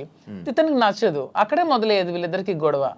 ఇతను ఎప్పుడు ఫోర్స్ చేసేది, డబ్బులు తీసుకోండి. శ్రీనివాస్ గారు ఎప్పుడు అలాంటివి చేయరు. ఆమె ఎప్పుడు కరప్టెడ్, ఆమె ఎప్పుడు అది చేస్తుంది. శ్రీనివాస్ గారికి ప్రజా జీవితంలో ఉండడం ఇష్టం, ఆమెకి శ్రీనివాస్ గారిని ప్రజలను దూరం చేసి ఆ పదవుల్ని వాణి పొందడం ఇష్టం. ఇవన్నీ కుదరకాలు విడిపోయి ఆమె సెటిల్ అయింది, హ్యాపీగా డైవర్స్ కావాలని. సో ఇక్కడ కోల్పోయింది నేను, నా పిల్లలు మాత్రమే. ఇప్పుడు మీ పిల్లలు మీ దగ్గర ఉన్నారా? నా దగ్గర ఉన్నారు, మీతోనే ఉంటున్నారు. శ్రీనివాస్ గారు ఒక్కొక్కటి ఉంది, మీ గుండెల మీద చేసుకొని చెప్పండి. ఇంటి నుండి బయటకు వచ్చారు కదా, భార్య బిడ్డల్ని మిస్ అవుతున్నాను, లేకపోతే నేను చేస్తుందంతా తప్పు అని ఎప్పుడూ మీకు అనిపించలేదా? భార్య అనే వ్యక్తి దగ్గర ఎప్పుడూ నిచ్చెన పోరాటమే. మాకెప్పుడు సుఖం లేదు. నాతో ఉండాలని తను అనుకోవట్లేదు కాబట్టి నేను తనతో ఉండాలని అనుకోవాల్సిన దానిలో అర్థం లేదు. ఇకపోతే పిల్లల్ని ప్రాణప్రదంగా పెంచాం, చదివించాం, నా ధర్మం నేను నిర్వర్తించాను. ఇంకో పాపకు పెళ్ళి ఉంది, అది మేమిద్దరం కలిపి నిర్ణయం తీసుకున్నాం. ఆ పెళ్లికి సంబంధించిన ఏర్పాట్లు కూడా చేయాలని. They are on the platform నా. చెల్లిన రూపాయి అంటారు. ఇద్దరు పిల్లల్ని చెల్లిన రూపాయలని చేశాను. ఆ రూపాయి 1000 రూపాయలు అవచ్చు, 1 కోటి రూపాయలు అవచ్చు, ఎంతైనా అవచ్చు, చేసాం. నన్ను వాళ్ళు కోరుకుంటే ఈ పరిస్థితి వచ్చి ఉండేది కాదు. ఇప్పుడు ప్రేమ అన్నదే మనిషిని దగ్గర చేస్తుంది. నేను అనుకుంటే అయిపోదు. ఇంటికి తాళం వేసిన రోజు నేను అదే ఆలోచించాను. ఇంటికి తాళం వేసి 10 రోజులు నాకు కనీసం అవకాశం లేకుండా చేశారు. ఇప్పుడు నేను ఇంటికి తలుపులు విరగొట్టుకుని వెళ్ళొచ్చు. ఇల్లు ఏం చేయాలి? ఎక్కడ కూర్చోమంటారు? ఆత్మాభిమానం చంపుకొని ఆ ఇంట్లో ఎలా ఉండమంటారు? అప్పుడు ఇంతకాలం 28 సంవత్సరాలు నేను వాళ్ళకి ఒక భర్తగా, ఒక తండ్రిగా చేసిన కృషి అంతా కూడా నేలపాలు చేసేసినారు. ఇంక నేను ఇల్లు ఏం చేయాలి? ఇంటికి ఇంక నాకు ఎందుకు బాధ ఉంటుంది? గుడ్డమే చేసుకునే చెప్తున్నా. పిల్లల మీద ఎందుకు ఉంటుంది? మరి వాళ్ళైనా ఆలోచించారా నా గురించి? అమ్మ ఒకటే, నాన్న ఒకటే అనుకోవాలి. ఆలోచించారా? కాదు, ఒక భార్యని అనే వర్డ్ ఏదైతే ఉందో బూతు, భార్య పిల్లల్ని అలా అందరి ముందు, మీడియా ముందు అలా అనడం కరెక్టా? ఎవరన్నారు? మీరు వాడారు కదా ఇప్పుడు, అప్పుడే ఆ గొడవలు అవుతున్నప్పుడు ఏదో కన్స్ట్రక్షన్, అదే రాంగ్ పోర్ట్రేట్ చేశారు. నేను పలాసలో ఉన్నాను, పలాస నుంచి ఇంటికి వచ్చి నాకు తెలిసింది ఏంటంటే ఇంటి మీదకి దాడి చేశారని. ఇంకా టెక్కలు వచ్చేలోపు 27 కిలోమీటర్లు టెక్కలు వచ్చేలోపే ఇంటి దగ్గరకు వచ్చి బ్లేడ్లు, అవి టాటా డోర్స్, స్టీల్ డోర్స్, వాటిని పవర్ బ్లేడ్స్ పెట్టి కట్ చేసేసి ఇంటి మెయిన్ డోర్ కూడా కట్ చేస్తున్నారు. ఎగ్జాక్ట్ నేను ఆ ప్లేస్లో అప్పుడే వెళ్ళాను. నా కొడకల్లారా, నా ఇంటిని ఎవడో వెధవులు వచ్చి కట్ చేస్తుంటే, ఇప్పుడు మీ ఇంటి మీద నేను ఒక రాయిసిరాను అనుకోండి, ఫస్ట్ మీకు కోపం వస్తుంది. కోపం వచ్చి నా మీద రియాక్ట్ అవుతారు, తర్వాత మిగతా విషయాలు చూస్తాం. ఆ రియాక్షన్లో భాగంగానే నేను వెంటనే అన్నాను అని ఒక కర్ర తీశాను. కర్ర తీసి ఆ కోపంతో ఉద్రేకం అయిపోయాను. నా గేట్ కొట్టేసినారు, ఇంక మెయిన్ డోర్ కట్ చేస్తున్నప్పుడు ఆ ఊగిపోయి ఆ కోపంతో నేను కర్ర తీసి ఇంకా ముందుకు పోతున్నప్పటికీ పిల్లలు వైఫ్ వెంటనే నేలకేసి కొట్టాను. వీడియో మీరు అబ్జర్వ్ చేయండి. అది నేలకేసి కొట్టి 30 రోజుల పాటు లోపల మేడ మీదే ఉన్నాను, మళ్ళీ బయటకు రాల. 30 days. ఎందుకు నేలకేసి కొట్టాలి ఆ వీడియోలో? నేను ఆ ఎల్లని పదం వాడింది ఆ ఇంటి మీద కట్ చేయడానికి వచ్చే వాళ్ళ మీద, వీళ్ళ మీద కాదు. కానీ వాళ్ళ మీదకి నేను వెళ్తుంటే వీళ్ళు ఎదురుగా వచ్చినప్పుడు నేలకేసి కొట్టాను. నేలకేసి కొట్టింది కూడా మీరు చూడండి ఆ వీడియోలో. ఎందుకు నేలకేసి కొట్టాలి? పైకి తీసింది, పైకి తీసిన కర్ర ఎవరికైనా తగలాలి, ఏదో జరగాలి, తగలలేదే, నేలకెందుకు కొట్టాను? దాని అర్థం వాళ్ళు ఎదురుగా వచ్చారు కాబట్టి. వీళ్ళు మళ్ళీ ఎదురుగా వస్తున్నారు, నేలకేసి కొట్టేశాను. ఆ బాధ వాళ్ళ మీద ఉండే ప్రేమాభిమానాలతోనే నేలకు కొట్టాను. లేకపోతే కర్ర పైకి లేచి ఉండేది. 4 రోజులు నరకమే అనిపించాను ఇంట్లో. రోజుకి 2 ఇడ్లీలు తిని బతికిన రోజులు కూడా ఉన్నాయి. ఎవరు చూస్తారు? ఇంటి దగ్గర ఇళ్ళే సరెండర్ చేసి అచ్చెన్నాయుడు సహాయంతో చుట్టూ పోలీసులు ఉండి ఓడిపోయానని నాకు చేసిన హింసకు ఇవన్నీ అవసరమా అండి? ఆ రోజు ఎక్కడి నుంచి పోవాలి, ఎక్కడున్నా పర్వాలేదు, లుంగీ షర్ట్ గాడు ఇన్ని విమర్శించిన ఆమె ఆఖరిలో ఒక మాట మార్చింది, ఆయన ప్రాణానికి ప్రమాదం ఉందని. మరి ప్రాణానికి ప్రమాదం ఉన్నప్పుడు ఇప్పుడు 4 నెలలు అవుతుంది, నేను ఎక్కడున్నానో చూస్తున్నాను. మరి ఇప్పుడు ప్రాణానికి ప్రమాదం లేదా? ఇంటికి తాళం వేసావు కదా, తాళం వేసి ఈ రోజుకి సుమారు 2 ఏళ్ళు పైన అయిపోయింది కదా, ఇప్పుడు నా ప్రాణానికి ప్రమాదం లేదా? ఇది సడన్గా వచ్చిన వాక్కులే. మరి అంతకుముందు టెక్కల నుంచే పోవాలన్నావు, ఉండకూడదన్నావు. అసలు పరిష్కార మార్గం ఇదా? భార్యాభర్తల మధ్య జరిగే గొడవకి పరిష్కార మార్గం ఇదా? 4 గోళ్ల మధ్య చర్చించుకోవాలి, లేదా పెద్ద మనుషులకు చెప్పాలి, పరిష్కరించుకోవాలి, లేదా కోర్టుకు పోవాలి. మీడియా ఏంటి? ఇంటికి రావడానికి మీడియా ఎందుకు? కార్యకర్తలు ఎందుకు? ప్రజలు ఎందుకు? అంటే రచ్చ చేయడానికి కదా, నన్ను అబాస్పాలు చేయడానికి కదా, నన్ను క్యారెక్టర్ అసాసినేట్ చేయడానికి కదా. అప్పుడు ఎలా కలుస్తారో చెప్పండి. కానీ ఈ ఇష్యూ అప్పుడు ప్రేమాభిమానాలు ఎందుకు ఉంటాయో నాకు చెప్పండి ఒకసారి. ఈ మ్యాటర్ని మీరు ఏదో రాజకీయం చేసినట్టు ఇప్పుడు మాటల్లోనే అర్థమవుతుంది. అంటే అచ్చెన్నాయుడు గారు ఎందుకు వచ్చారు ఈ ఇష్యూ? అచ్చెన్నాయుడు సహాయం లేదు, పోలీసులు వచ్చి అక్కడ ఆవిడకి ఎందుకంటే ఇంటికి ముందు అలా కాదు శివ గారు, ఒక్క నిమిషం అండి. ఈ ఇంటికి రాకముందే మేము ఏ ఇల్లు అయితే కట్టుకొని మా ఇద్దరం ఇంట్లో ఉంటున్నామో, ఈ ఇంటికి ముందు 1 year ముందే ఆవిడ డైవర్స్ కావాలని ఎదురు సెటిల్మెంట్ కోరుకుని ఎదురు సెటిల్మెంట్ అయిపోయింది. ఆమె డైవర్స్ కావాలని అడిగింది. శ్రీనివాస్ గారు పాపం పిల్ల కోసం ఆలోచించి డైవర్స్ వద్దు అది ఇది అని చెప్పినా సరే ఆమె ఏమీ వెనుకునే డైవర్స్ కావాలని 2023లో అడిగింది ఆమె. మేము 2024లో ఈ హౌస్ కన్స్ట్రక్షన్ చేసుకొని మా ఇద్దరం కలిసి ఇంట్లో ఉంటున్నాం. అది ఆమెకు కూడా తెలుసు. ఆమెకు తెలిసే ఫైనాన్షియల్ సెటిల్మెంట్ కోరింది. ఫైనాన్షియల్ సెటిల్మెంట్ కూడా చేసాం. ఎవ్రీ మంత్ డబ్బులు అడిగింది, అవి కూడా ఇచ్చాం. మొత్తం అన్ని చేసింది. సో ఎప్పుడు జరిగింది ఇది? 1 year ముందు జరిగితే 2024లో వచ్చి ఆమె ఇల్లు దగ్గరికి వచ్చి గొడవ చేయడం ఏంటి? సో ఇది కూటమి ప్రభుత్వం ఈ అచ్చెన్నాయుడు సపోర్ట్ కాదంటారా? మరి ముందు ఆమె డైవర్స్ కావాలని అడిగిన ఆమె ఇప్పుడు ఎందుకు వచ్చి ఇల్లు బ్రేక్ చేస్తుంది? మేము కట్టుకుని ఇల్లు ఆమెకి ఎందుకు కావాలి ఇప్పుడు? ఆ రాత్రి పోలీసులతో పాటు తెలుగుదేశం కార్యకర్తలు ఇంటి దగ్గరికి వచ్చారు. నేను ఒక ఎమ్మెల్సీగా ఉన్నాను కదా, దేనికి వచ్చారు అసలు? ఇంకో విషయం నాకు హయ్యర్ అఫీషియల్ నాకు చెప్పాడు పోలీసులు, సార్ మీరు మొన్న కర్ర తీశారు, మీకు ఆ కర్ర తీసినందుకు 307 పెట్టమన్నారు సార్. 307 పెట్టి చేయమన్నారు. మేము ఎలా చేస్తాం? 307 పెట్టలేము. 307 పెట్టాలంటే వూండ్ ఉండాలి, గాయం లేదు. గాయం లేకుండా మేము 307 పెట్టలేమని చెప్పేసినాం. కానీ మీ మీద మళ్ళీ 307 పెట్టమని ప్రెజర్ ఇచ్చారు. మళ్ళీ same situation second time repeat అయితే 307 మీ మీద పెట్టక తప్పదు, మీరు జైలుకి వెళ్ళక తప్పదు. ఎందుకు ఈ మాట అన్నారో తెలుసా? నాకు 307 పెట్టి లోపలికి పంపిస్తే ఎంటర్ అయిపోతారు ఇంట్లో. మరి ఆ పెద్ద అఫీషియల్ నాకు చెప్పాడు, నేను ఒక ఎమ్మెల్సీగా ఉన్నది, పేరు చెప్పకూడదు, గవర్నమెంట్ అఫీషియల్. అంటే ఏ ధైర్యంతో చెప్పాడు? 307 పెట్టే ధైర్యం చెప్పమంది ఎవరు? ఆ పేరు కూడా చెప్పాడు, అచ్చెన్నాయుడు పెట్టమన్నాడు అని, చెప్పమన్నాడని. మరి అచ్చెన్నాయుడు ఇన్వాల్వ్మెంట్ నా మీద భార్య టెక్కల నుంచి పంపిస్తుంది కాబట్టి సపోర్ట్ చేశాడు అచ్చెన్నాయుడు. ఇగో 2023లో ఆమె డైవర్స్ అడిగింది, 24లో ఇంటికి వచ్చి గొడవ చేసింది. ఓకే. అదంతా ప్లాన్ గా చేసిన డ్రామా. 29th August 23 29th. మీరు ఇప్పుడు 24th గురించి మాట్లాడుతున్నారు. 24 ఆగస్ట్ గురించి మీరు మాట్లాడుతున్నారు. ఇదే ఆగస్ట్ 29th నాకు ఇంటి నుంచి వచ్చినటువంటి message, never and ever dare to speak with, never and ever dare to mention me as your wife in any interview, because we both don't want to have relation anymore. You only mention my name, and I am also not to mentioning you as my husband. I want divorce. అని first తానే. అది 2023. Okay. ఈ గొడవ 2024. 2022లోనే గొడవలు జరిగాయి. 2022 నుంచి మా ఇద్దరం కలిసే ఉన్నాం. She know everything. తను మీరు ఇద్దరు కలిసి ఉండండి, నాకు అనవసరం, నాకు టికెటే కావాలని చెప్పి కోరుకుంది ఆమె. అలాగని టికెట్ కూడా ఇచ్చేసారు శ్రీనివాస్ గారు. అయినా సరే ఆమె నిలబెట్టుకోలేకపోతే పార్టీ మళ్ళీ శ్రీనివాస్ గారు టికెట్ ఇచ్చింది. సో మా రాష్ట్ర ప్రజల దౌర్భాగ్యం, వాళ్ళ కర్మ చేసుకొని జగన్ చెప్పండి అని అంటే అనుకుంది కాబట్టి ఇవన్నీ జరిగాయి అంటున్నాను. లేకపోతే మా మధ్య ఇవన్నీ ఉండేవి కావు. చెప్తున్నాను, ఆమె చేసిన దానికి ఇవన్నీ జరిగాయి. ఆమె ఏదో ఏడుస్తూ ఉంటే నమ్మేస్తున్నారు జనాలు. వాణి ఏదో నష్టపోయింది అనుకుంటే వాణి షీఈస్ వెరీ వెరీ హ్యాపీ. నన్ను బయటకు పుష్ చేయడం వల్ల షీఈస్ ఫీలింగ్ వెరీ హ్యాపీ. అది చాలా మందికి తెలియదు.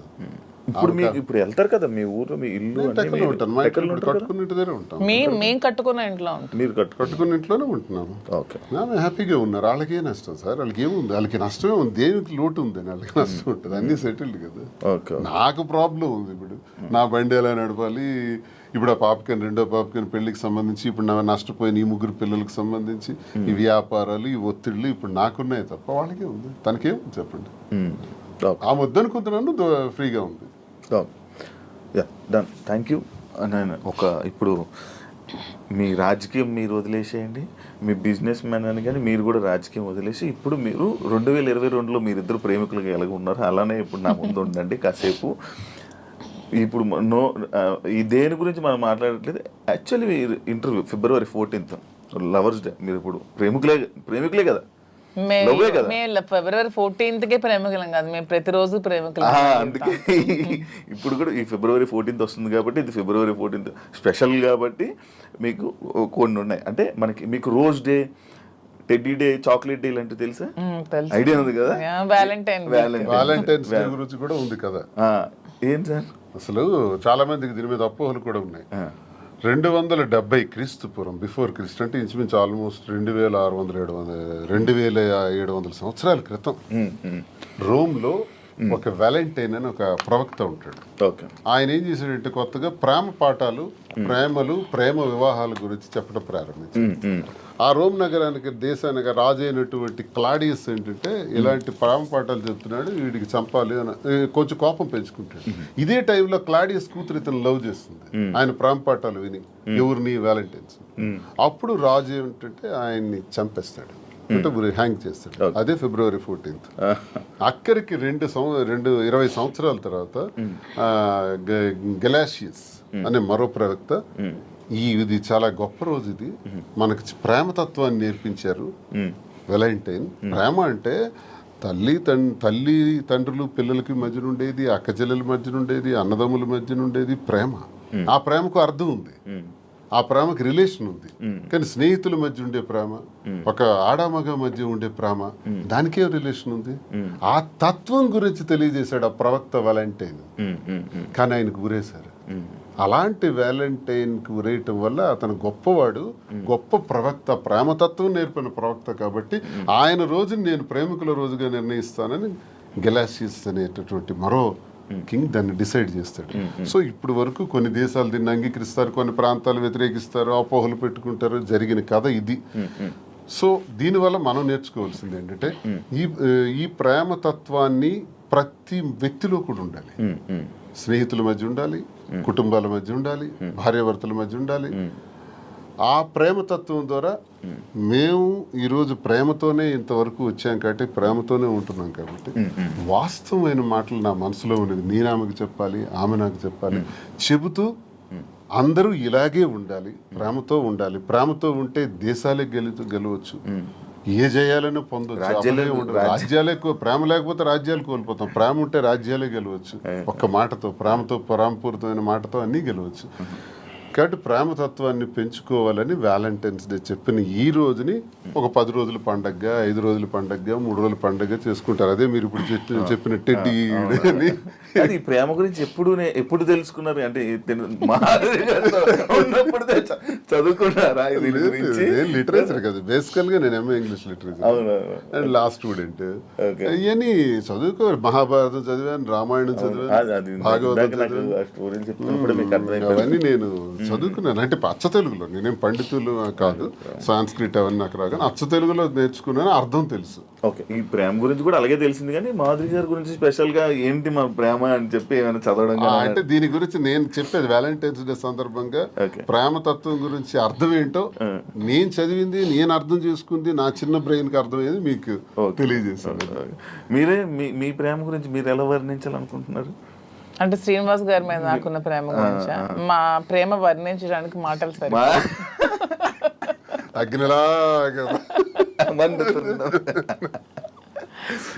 ఇప్పుడు నేను ఈ రోజు వరకు ఎప్పుడు నా జీవితంలో వ్యాలంటైన్స్ డేకి ఈ డేస్ ఏవైతే ఉంటాయో అది నాకు ఎక్స్పీరియన్స్ లేదు. బట్ నేను ఎప్పుడు చూడలేదు. అంటే ఎలా ఇచ్చుకుంటారు, ఎలా మాట్లాడుకుంటారు, నేను ఉండేది అవన్నీ అయిపోయి సార్. కానీ ఇప్పుడైతే ఏం లేదు, ఖాళీ. ప్రేమ ఉండాలి జీవితంలో. దొరకట్లేదు సార్. నేను ప్రేమనిస్తున్నాను. చూడండి, ఎవరైనా శివన్ మీరు ఎప్పుడైతే ప్రేమిస్తారో గ్యారంటీగా ప్రేమించే వ్యక్తులు దొరుకుతారు. ఈ రోజు మీకు చెప్తాను, నేను అందరికీ ప్రేమనిస్తున్నాను సార్. అంత ప్రతి ఒక్కరిని ప్రేమిస్తున్నాను. కానీ నన్ను ఎవరు ప్రేమించారు? ప్రేమిస్తారు. అది వెయిటింగ్ సార్. నాకు కూడా ఏదో ఒక రోజు అలాగా చీకట్లో నుంచి గెంతుకుంటూ అలా ఎప్పుడైనా వస్తారేమో వెయిటింగ్. యా, రోజ్ డే కాబట్టి ఒకరికొకరు రోజు ఇచ్చుకోండి. ఫస్ట్ రోజు ఇచ్చేసుకోండి. మీ దగ్గర ఉన్నాయి. ఇప్పుడు నేను ఈ ఎవ్రీడే ఏదైతే రోజ్ డే ఉందో, propose day, chocolate day, teddy day, promise day, మీలా నేను చూడకుండా చెప్పలేకపోతున్నాను. చూసారా? అంటే అంత ఎక్స్పీరియన్స్ లేదు నాకు. ఇవన్నీ మీరు ఇప్పుడు ఇవన్నీ మీరు చేసుకుంటే నేను చూసి ఆడియన్స్ కూడా చూస్తారు. అండ్ మీ ప్రేమని మీరు ఇప్పుడు ఈ ఇంటర్వ్యూ ద్వారా తెలియజేసుకోండి ఒక్కొక్కరు. ఓకేనా? ఫస్ట్ రోజ్ డే మీ స్టైల్లో మీరే వాళ్ళు మీ స్టైల్ సింపుల్గా ఇచ్చేసుకోవడం కాదు, ఒక ప్రపోజల్. ఓకే, మాకు ఎవరికి సంబంధం లేదు. క్యారెక్టర్లోకి వెళ్ళిపో. రాజు, I love you. Thank you. I love you too. Thank you, Raju. Rose day బా ఎంత చక్కగా రోజ్ ఎక్స్చేంజ్ తీసుకున్నారు. ప్రపోజ్ చేయండి మంచిగా. నాకు అది కాదు, ఐ లవ్ యూ కాకుండా ఏమైనా చెప్పాలనుకుంటున్నది ఏమైనా ఉందా? ప్రపోజ్ డే రాజా, ప్రేమ అంటే ఒకరికొకరు సుఖంలో సంతోషంలో ఉండడం కాదు, కష్టంలో ఉండడమే అసలైన ప్రేమ అని మా ఇద్దరం చాలామందికి నిరూపించుకున్నాం. సో ఈ ప్రేమ ఇలాగే లైఫ్ లాంగ్ కొనసాగాలని. కష్టాలు అనేవి టెంపరీ, లైఫ్లో అన్నీ వస్తూ ఉంటాయి. సో మన లైఫ్లో కూడా మంచి రోజులు వస్తాయని నమ్ముతున్నాను.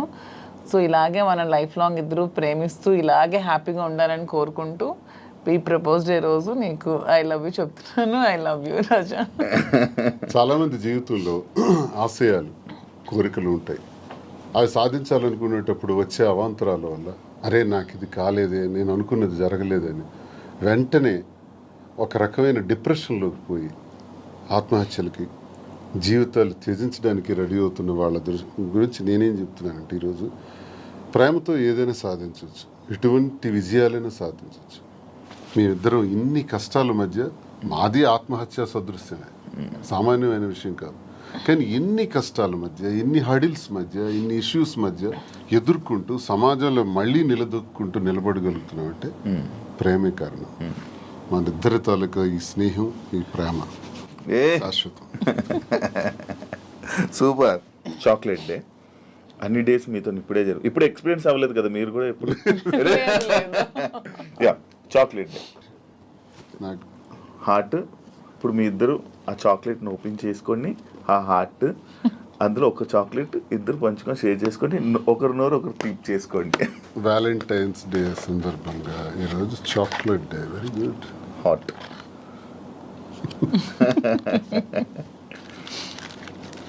చాక్లెట్ నీకు ఇష్టమైన చాక్లెట్? నాకు యాక్చువల్గా చాక్లెట్స్ అంటే చాలా ఇష్టం. అవునా? అందుకే సార్ తెచ్చి ఇచ్చారు. ఏదైనా వేడుక స్వీట్తోనే స్టార్ట్ చేస్తారంట. సో ఈ స్వీట్ లాగే మన ఇద్దరి మధ్యలో ఇంకా స్వీట్గా ఉంటారని లవ్ స్వీట్ చాక్లెట్.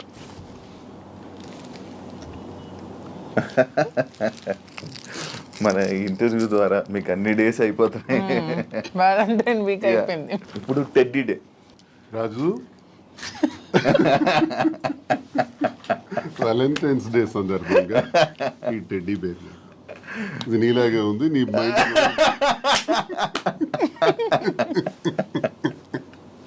అంటే క్యూట్ ఉందనా? అంటే నేను టెడ్డీలో చబ్బీగా ఉన్నానని. అచ్చా, సూపర్. Thank you. ఇప్పుడు థ్యాంక్ యూ చెప్పారు. Promise day. ఒకరికొకరు ప్రామిస్ చేసుకోవాలనుకుంటే ఏం ప్రామిస్ చేసుకోవాలనుకుంటున్నారు? రాజు, నన్ను నమ్మి నా కోసం నిలబడినటువంటి నీకు నేను ఉన్నంత వరకు తోడుగా ఉంటాను, అండగా ఉంటాను. ఇది మాట. మీరు ఏది ఇప్పుడు చాలా మంది ప్రిడిక్షన్స్ అని ఎవరెవరో జ్యోతిష్య శాస్త్రాలు అంటే ఎవరెవరో చెప్తున్నారు మన ఇద్దరం ఏదో కష్టాలు వస్తున్నాయని, వీళ్ళు త్వరలో విడిపోతారని, ఏవో మన ఇద్దరి మధ్యన ఊహాగానాలు. వాటికి అతీతంగా ఒకటే సమాధానం చెప్తున్నాను, జీవితాంతం నా ప్రాణం పోయేంత వరకు ఈ చేయి విడవనని ప్రామిస్ చేస్తాను. సూపర్. ఇప్పుడు అసలేం టాస్క్